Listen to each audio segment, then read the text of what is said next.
my thoughts on the first episode. A lot of unnecessary exposition. I feel like there was just lots of like cutting back and forth between different things, which I actually like that kind of storytelling when you're cutting back and forth between different characters. The Krennic scene probably pulled the whole episode for me.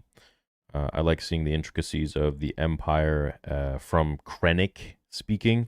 I think there's just something about his character and his level of authority that he's right under Tarkin, if not just about the same, and commanding everything and how close he is to the Emperor. I mean, he's essentially like, there's the Emperor, then there's Vader over here on this side, then there's Tarkin, who's a little above Vader, but in a different category, more so for the Navy. And then there's Tarkin underneath, Krennic underneath Tarkin. So he's quite close to the Emperor. I think that makes it fun for me. Too much like back and forth of unnecessary stuff with the party and the fucking the jungle. But yeah, it's a show, so that's what they're gonna do. Crazy to think that this one episode cost about what, $50 million. All right,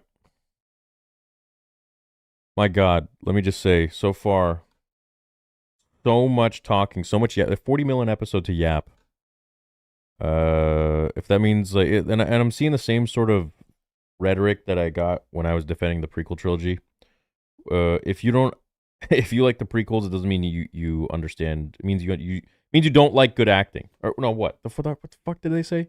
If you like the prequels, you don't understand writing. You don't understand good writing.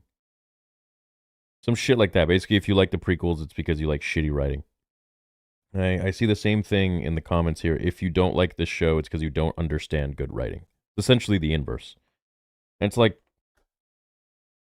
you can like something or not like something without having to fit in some sort of a box of good writing or bad writing. Like, I hate those kinds of stupid ass comments.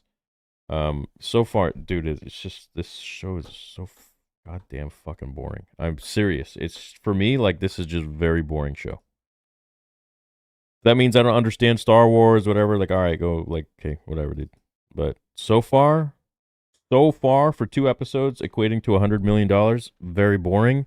A lot of yapping. I feel like it would have done a lot better if it was just, um, they weren't cutting so much in between all the different characters. Um, yeah, yeah. See, you have the attention span of a goldfish. It's like, no, we've all watched the original trilogy, which is pretty slow at some points.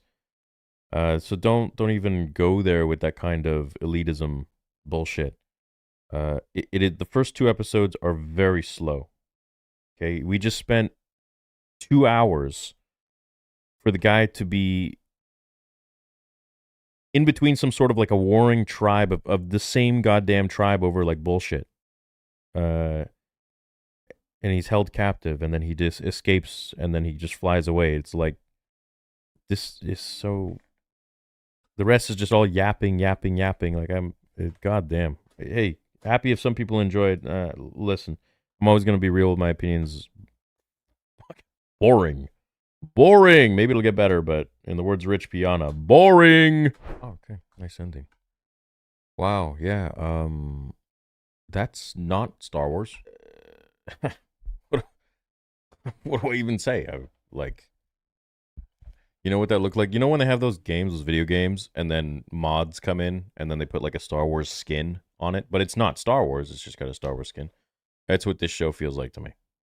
Um, I feel like the first season was actually, in hindsight, like in comparison, much better than this.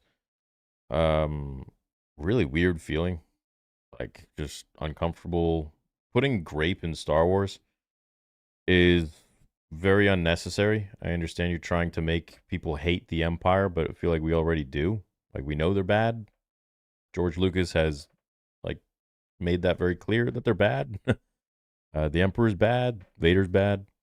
But then to taint it with this kind of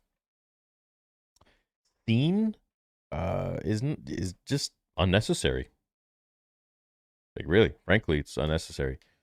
And that's kind of the main word of this whole season, I would say. All these 3 episodes, which, mind you, each one was about 40 million bucks.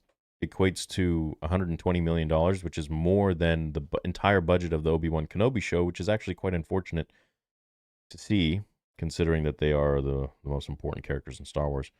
I did not feel like I was watching Star Wars. I felt like I was watching something with a Star Wars skin. You know, you got stormtroopers, you got TIE fighter. No one.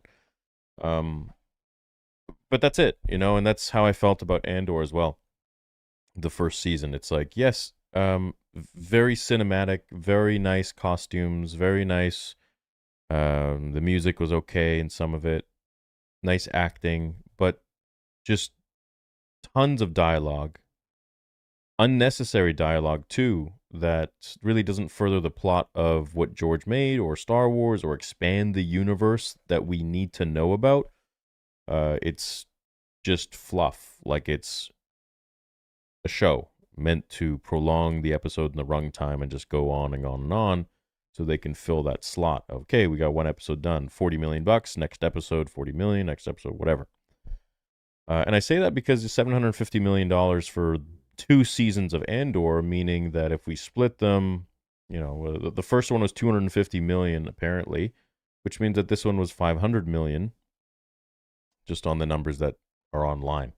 I don't know how accurate they are, but I didn't like it. I didn't like it at all. I didn't think it was interesting. I didn't think it was cool. I thought the scenes with Krennic in the first episode carried me the entire way for 3 episodes, hoping that he would return because he's probably one of the best Disney Star Wars characters that have been written.